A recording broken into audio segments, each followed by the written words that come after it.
அன்பான சகோதரி, அன்பான சகோதரா, ஆண்டவராகி இயேசு கிறிஸ்து இனிய நாமத்தினால இந்த மாணவராலே உங்களுக்கு வாழ்த்துக்கள். ஆண்டவராகி இயேசு கிறிஸ்து நமக்காக சொல்லுகிற, நம்ம இதத்தை பார்த்து சொல்லுகிற, நம்மளுடைய ஒவ்வொரு பிரச்சனையை பார்த்து சொல்லுகிற என்ன வார்த்தை? இதோ சமுதாயத்தை வைத்துப் போகிறேன், சமுதாயத்தை வைத்துப் போகிறேன்.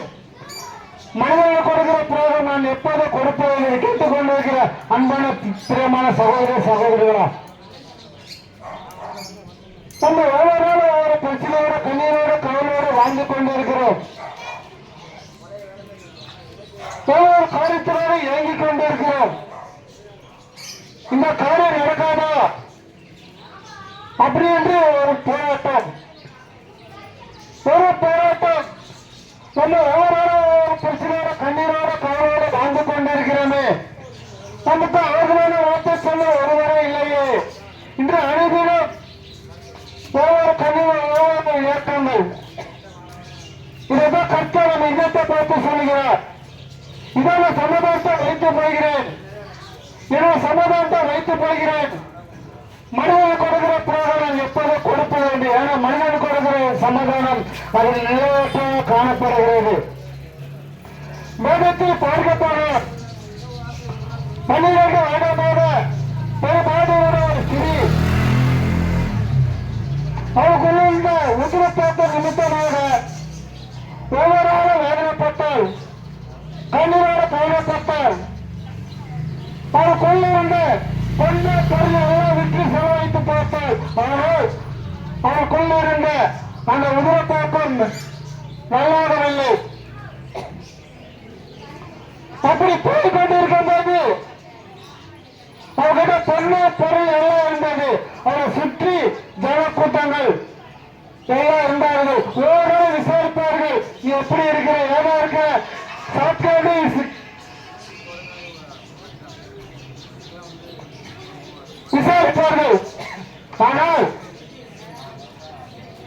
அந்த சகோதரி எல்லாம் விற்று செலவழித்து பார்த்தால், அவருக்குள்ள இருந்த எல்லா பொருளும் விற்று செலவழித்து பார்த்தால், ஆனால் அவருக்குள்ள இருந்த வேதனை பிரச்சனைகள் நீங்கவில்லை. ஒவ்வொரு வேதனைப்பட்ட என்னோட இது பொண்ணு பொருள் எல்லாம் விற்று செலவழித்து பார்த்தோம், ஆனா நமக்குள்ள இந்த பிரச்சனை நம்ம விட்டு நீங்கவில்லை என்று இதை கேட்டுக்கொண்டு இருக்கிற அன்பான சகோதரி, அன்பான சகோதரா, நீங்க ஒவ்வொரு பிரச்சனையோட கண்ணீரோட கவலையோட வாழ்ந்து கொண்டு இருக்கிறீர்களா? நீ ஆண்டவராகிய இயேசு கிறிஸ்துவை நோக்கி பாருங்க. ஆனா அந்த சிறியவர்கள் எல்லாம் விட்டு செலவழித்து பார்த்தால், ஆனா அவர் கோயில் இருந்த வேதனை அவருக்கு நீங்கவில்லை. ஆனா ஆண்டவராகிய இயேசு கிறிஸ்து அந்த வழியாக வருவாங்க கேள்விப்பட்ட போது எப்போது ஆண்டவராகிய இயேசு கிறிஸ்துவை பார்க்க வேண்டும் என்று அவர் ஏற்றங்கள் வாஞ்சைகள் எல்லாம் இருந்தது. ஆனா ஆண்டவராகி இயேசு கிறிஸ்து கிட்ட போயிட்டு அவருக்கு, ஆனா அவர் வந்து ஆண்டவராகி இயேசு கிறிஸ்து முகமாக பார்க்க முடியவில்லை. ஆனா ஆண்டவராகி இயேசு கிறிஸ்து சுற்றி ஜனக்கூட்டங்கள் இருந்தபடியால் பார்க்கவில்லை. ஆண்டவராகி இயேசு கிறிஸ்து வசதியை தொட்ட போது அவருக்குள்ள பிரச்சனைகள் போராட்டங்கள் கண்ணீருக்கு எல்லாத்துக்கும் முடிவு இருந்தது. இதை கேட்டுக்கொண்டிருக்கிற அன்பான சகோதரி, அன்பான சகோதரா, உன்னை ஒவ்வொரு வேதனையோட காணப்படுகிறா, பிரச்சனையோட காணப்படுகிறா, கண்ணீரோட கவலைப்படுகிற, இல்ல விசாரிக்க ஒருவரே இல்லை என்று வேதனைப்படுகிறாயா, இல்ல எந்த காரியத்தோட எதிர்பார்த்து கொண்டு வருகிற, இது எல்லாம் ஆண்டவராகிய இயேசு கிறிஸ்துவை நோக்கி பாருங்க. நிச்சயமா அந்த சகோதரிக்கு கர்த்தர் ஒரு அவன் கொடுக்கிற பிரச்சனை போராட்ட கண்ணீர்கள் ஆண்டவராகிய இயேசு கிறிஸ்து ஒரு முடிவுக்கு வந்தது போல உங்க வாழ்க்கையிலும் ஆண்டவராகிய இயேசு கிறிஸ்து ஒரு முடிவு கொண்டு வருவார். நீங்க ஆசீர்வாதமான வாழ்க்கை வாழுங்க. கட்டதான இந்த வார்த்தை ஆசீர்வதிப்பதாக.